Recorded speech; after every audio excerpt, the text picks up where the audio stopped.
the man at the gate. "My name is Alex. I never had much, but I always worked hard and I never gave up. I grew up in a small house with my mother and sister, and we had just enough to live. School was hard, money was tight, and I left early to find a job. Any job I could do. At 19, I became a driver. Nothing fancy, just driving cars and keeping them clean. One day I got lucky. Someone called me and said a rich man needed a quiet driver.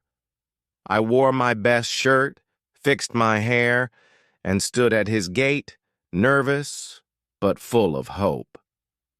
He walked out slowly, old and quiet, with a white beard and a calm, deep voice.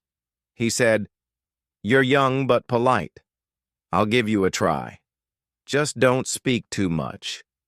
His name was Mr. Mark. He was known in the city, rich and private and very old. He had no wife, no kids, no friends around, just staff and silence and tall gates. He didn't talk much at first, just told me where to go and watched the roads in silence. But I stayed patient, drove safely, arrived on time, and never touched his things. Weeks passed like that, calm and quiet, just driving from place to place, day by day. Sometimes he read books in the back seat. Sometimes he just stared out the window. I never asked questions, never tried to talk, just did my job and stayed in my lane. But one day he asked, "Do you like driving?" And I smiled and said, "Yes, sir, I do." He nodded slowly, said nothing more. But after that day, he talked a little more. He told me stories about his younger days, about the city, the wars, the hard times. I listened with care, never interrupted, just drove while he remembered his life. He said I reminded him of someone, a boy he once helped, but lost over time. He grew softer with time, let me help with things, even joined him for tea some days. I still live small in a quiet room near his garage, but I felt peace and something more.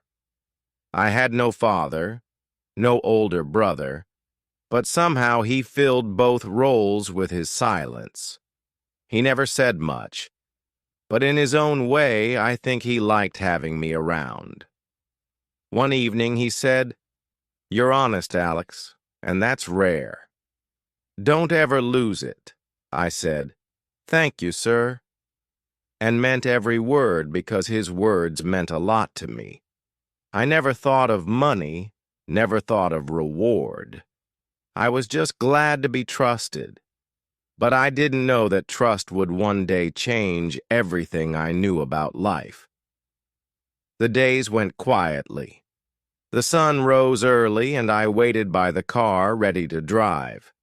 Mr. Mark came out slow with careful steps, holding his cane, always dressed well.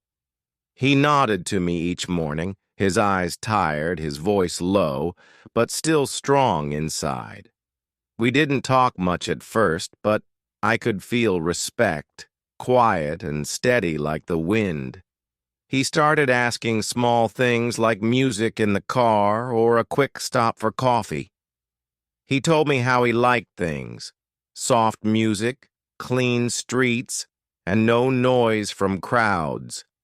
He was old but sharp and noticed everything from traffic lights to my polished shoes.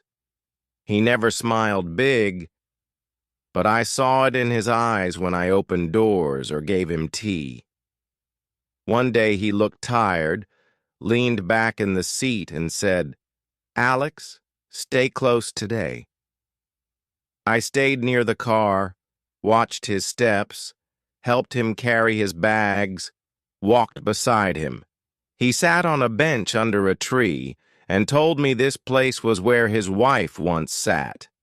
His voice broke a little, his hands shook, but he smiled gently, lost in memory and sun. After that day, he trusted me more, gave me more tasks, asked me for opinions. He wanted advice on roads, food, even colors, and sometimes even asked about music. He let me inside the house to help with small things like mail and simple repairs. I felt proud but quiet, like a student learning life from a master who said little. The staff watched me closely. Some smiled, some didn't. But I stayed polite to all. One cook said, "He talks to you with surprise. He never talks to anyone else." I didn't know why. Maybe he saw something. Maybe just liked the silence we shared. But slowly I felt I belonged. Not as a worker only, but as a quiet friend in his world. He showed me books with notes inside, old letters and photos from long ago. He told me about his youth, his first job, his mistakes, and the people he lost. He didn't cry, but I felt the pain hidden in his soft voice and long, deep pauses. I listened closely, always with care, knowing every word came from far in his soul. He once said, "People chase noise, but peace is where the truth lives." That stayed with me like a lesson from a father, strong and soft at the same time. I kept a notebook, wrote down his words, and read them again on quiet nights. His stories were like maps, full of lessons, showing me how to walk in life with care. One cold evening, he fell near the steps, and I ran fast to lift him up with care. He smiled, said, "Thank you," equals. But I saw the fear hidden behind his tired eyes. He said, "I'm getting old, Alex." And I said, "I'm here. Don't worry. I won't leave." We sat together in silence, two people from different worlds, but close in heart. Weeks passed with new routines, doctor visits, medicine boxes, and short, slow walks. I held his arm, helped him sit, brought his favorite tea, and kept the car warm. He talked more during drives about life and regrets, about how fast time could fly. I said little, but I listened well, and I knew my quiet presence gave him peace. He asked me once, "Do you have dreams?"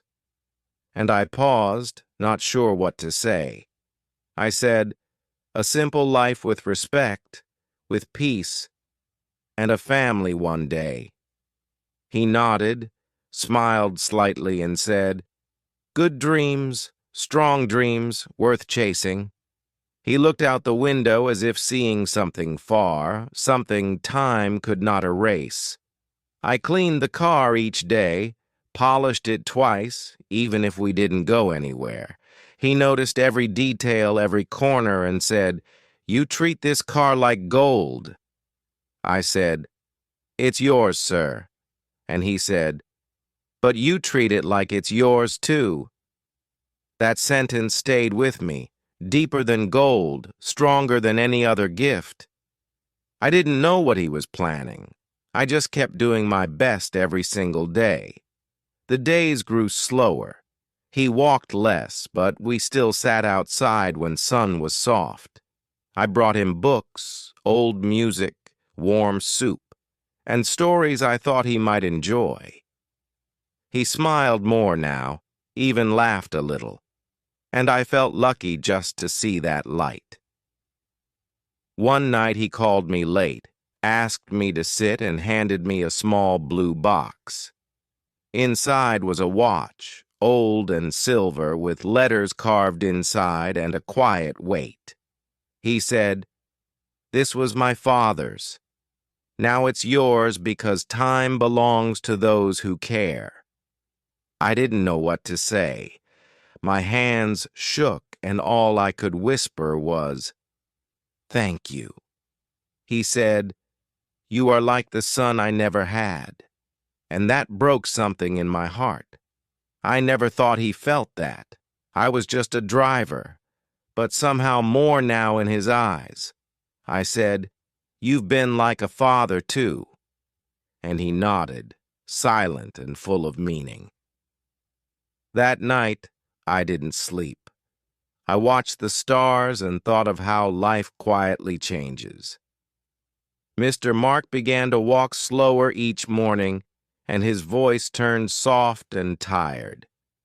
I helped him sit in the sun, brought his tea with honey, and stayed near in silence. He often looked at the sky, like searching for someone or waiting for a message. I didn't ask questions. I just stayed close and gave him quiet support every day. The garden became our peaceful place where flowers bloomed and birds came often. We sat under the tree, watched the colors change, and shared stories without rush. He told me about his wife again, how she laughed, how she loved rainy mornings. I could see how much he missed her. Even after years, the pain still lived inside. One afternoon, he handed me a leather book, old and filled with his life notes. He said, "This is my heart on paper," and asked me to keep it safe with care. Inside were pages of lessons, thoughts on work, love, family, and forgiveness. I read some slowly each night and learned things he never said out loud before. The house grew quieter, fewer guests came, and his world became smaller each day. He trusted only a few people, and I was always at the top of that short list. Sometimes he would fall asleep while talking, still holding my hand like a friend. In those quiet hours, I realized he had become more than a job to me. One day, a lawyer visited again, bringing papers with serious words and names. Mr. Mark told me to sit and listen because it concerned me more than I knew. He looked me in the eyes and said, "You've been my family even when I had none." I felt my chest tighten, unsure what he meant, but I stayed calm and silent. He explained that he had changed his will and left everything in my name: the house, the car, the garden, and his savings. All passed to me now. I tried to speak, but my voice broke and he simply placed his hand on mine. "No one ever gave you much," he said, "but you gave me peace when I needed it." He made me promise to care for the garden, to let children play on the lawn. He said, "Build something honest with what I leave and make it grow slowly." I told him I would try my best, and he nodded like that was all he needed. There was no big goodbye, just gentle smiles, quiet tears, and soft words. That winter morning, he didn't wake up, and I found him still in his chair. The heater was on, the book on his lap, and his glasses hanging from his shirt. I sat beside him for an hour, not crying, just holding his warm old hand. He had passed in peace in his home with love near and the world quiet. The funeral was small and simple with a few people and soft classical music. I gave a short speech, talked about his kindness and how he gave me purpose. After they left, I stayed behind, standing near the fresh flowers on his grave. I thanked him again for trusting me, for changing my life, for making me better. The house was now mine, but it still felt like his. His voice lived in the walls. I didn't change anything for weeks. I just cleaned, watered plants, and remembered. His room stayed untouched, as if he'd returned soon to ask for his usual tea. But I knew he was gone, and I had to carry what he left inside me forward. I opened the notebook again, and this time I read every word he wrote. He had dreams he never chased, regrets he never fixed, and lessons to pass on. He talked about how money fades, how health matters, and how love is everything. Reading those pages felt like hearing his voice again, guiding me with each word. Neighbors came with food and kind words, many saying, "He trusted you the most." Some asked how I'd spend the money if I'd leave or stay or start something new. But I wasn't sure yet because it wasn't about the money. It never really was. It was about doing something honest, something kind, just like he taught me. So I started planning a center, a place where lonely people could feel heard. A home with books, music, and gardens for the old, the tired, the forgotten. I used the same room he loved, turned it into a quiet space with soft chairs, and I opened the garden gate to children, laughter, and simple joy. Some days I still feel like the driver, waking early, checking the weather. But now I drive dreams, I carry hopes, I deliver care to those who need it. And every flower that blooms outside reminds me of a man who changed everything, not with noise or fame, but with trust, peace, and a heart full of second chances. The center opened slowly with small chairs, soft music, and warm cups of tea. People came with quiet hearts, carrying years of silence, pain, and tired memories. Some sat alone for hours, looking out the window, watching trees move in wind. Others told stories from youth, laughed gently, or cried while holding warm hands. Every corner had books to read, plants to water, and blankets for cold days. There were paintings on walls, soft lights at night, and cookies for the guests. Children ran in the garden, chasing butterflies, jumping over stones, laughing loud. Old people smiled as they watched, some joining games, some clapping their hands. I became more than a helper, more than a driver, more than a man with a story. I was now someone who listened, who cared, who remembered to say good morning. The notebook from Mr. Adam stayed on my desk, open to a new page each week. I used it to guide the center, to remind myself of why I started this journey. One old man arrived with no shoes, carrying only a small bag and sad eyes. He said nothing for days, just sat near the tree watching birds come and go. I brought him soup and tea, gave him clean socks, and let him stay in silence. One morning he smiled at me and said, "I feel warm for the first time." A woman came with her daughter, tired from long nights in the hospital nearby. She had nowhere else to go, and the child had no school or friends or books. We gave her a room to rest, toys to play with, and a bed that smelled like flowers. The girl laughed on the swing while her mother finally slept a full night. People began to donate food, clothes, chairs, books, and small pieces of art. They brought what they had, not because I asked, but because they felt the love. The center became more than a place. It became a home, a heart, a quiet song. No one felt like a stranger, and every guest became part of our small family. One afternoon, a reporter came curious about this house filled with laughter. He asked me about the money, the idea, and the man who gave me everything. I told him it started with a car ride, a job, and a kind old man with tired eyes. He wrote a story about second chances, about trust, and about quiet kindness. The story spread online, and people from other cities came to see the center. Some asked to build something similar to start their own version with love.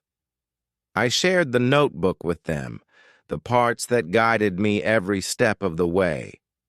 They copied ideas, added new touches, and promised to stay true to the heart.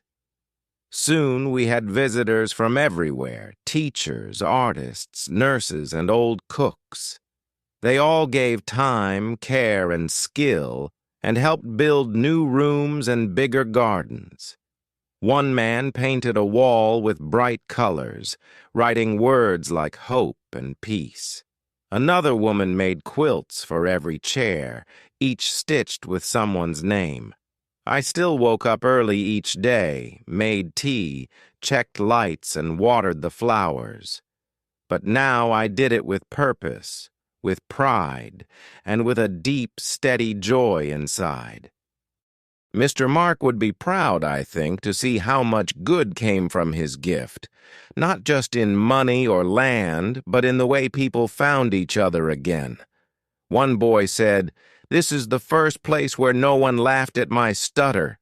A woman said, "Here, I feel seen, I feel safe, I feel like I matter again." Another old man cried and said, "I thought I would die alone, but not anymore." Their words became part of the walls, soft echoes of the life we built together. We started new things, music nights, reading groups, and warm meal Sundays. Children drew pictures for guests, taped them on windows, filled halls with color. Volunteers gave haircuts, foot rubs, warm baths, and soft hugs to those who needed. No one asked where you came from, only how you felt and if you wanted tea. Every day felt full of meaning, not because it was big, but because it was real. A man with no legs taught painting. A blind woman taught songs from memory. People didn't come to forget their pain, but to share it and carry it together. We held space for joy, for grief, for healing, and for growing without shame. I sometimes walked into the garden at sunset alone with the breeze and birds. I'd think of the past, of long drives, of silent mornings, and of my quiet friend. He never asked for thanks, never expected fame, never needed loud applause. But he gave me everything, and through me gave it to so many more hearts. I named the garden after him, a small stone with Adam's Peace Garden written. People sat near it to think, to rest, to remember someone they lost or miss. It became a sacred spot, a place where tears were welcome and nothing felt wrong. Sometimes I sat there too, feeling the sun, the soil, and the gentle breeze. Years passed, but the love only grew. The roots went deeper, and the laughter stayed. I never forgot who I was, a driver, a friend, a man given a second life. People still came with broken shoes, broken hearts, and old wounds needing light. We welcomed them all with tea, warmth, and the promise of quiet belonging. I wasn't rich in gold, but I was full of purpose, full of memories, full of love. The center didn't make news every day, but it made people feel human again. And that to me was more valuable than anything in this fast and loud world. I was just a driver once, but now I was a builder of peace, of home, of hope. The years moved gently, one by one, with peace, warmth, and calm mornings. Every day I walked through the house, smiling at faces, holding soft memories. The center stayed busy with love, laughter, and quiet talks under tall trees. I watched children grow taller, older guests pass on, and new ones arrived daily. We added more rooms and spaces, places to read, paint, sleep, and talk together. We built a music corner, a garden kitchen, and a small library full of soft chairs. People shared stories after dinner. Some laughed, some cried, some just listened. I sat with them often, drinking tea and feeling the gift of quiet presence grow. One day, a young man came lost and scared, holding nothing but a coat and photo. He looked like me long ago, full of fear, pain, and heavy silence deep inside. He asked for a place to sit, then for tea, then for someone to listen for a while. I gave him a blanket, warm soup, and all the time he needed to feel safe. Days later, he said, "I thought I had no worth, but you made me feel human again." His words reminded me of Mark, the car rides, the silence, the gift I once got. Now I was giving it back. Not through money, but through time and soft kindness. It felt full, like a circle complete, like light returned to where it once began. Every photo on the wall had a face, a name, a small story of quiet change. We never erased pain, but we held it gently, like a cup too full to carry alone. The center became known not for size, but for how it made people feel inside. It was simple, small, steady, like a fire that never stopped warming hearts. I still remembered my first drive, my first talk with the old man in the back. He never asked for much, just peace, respect, and someone to care a little more. Now I was that person for others because he showed me how to be gentle first. His life gave me mine, and through mine, many others found theirs again too. I didn't need awards or praise, just the sound of laughter after a shared meal. I didn't count money or fame, only the number of chairs filled with love each night. And when people asked who built all this, I always said it started with a ride because that simple day in a car changed everything I ever thought I was. So I kept driving, not cars, but people from sadness to hope, from fear to light. And every time someone said thank you, I whispered inside, thank you too. Not to them, but to Mark, to the past, to the journey that brought me this far. And in that soft whisper, I felt full, complete, and quietly, deeply home.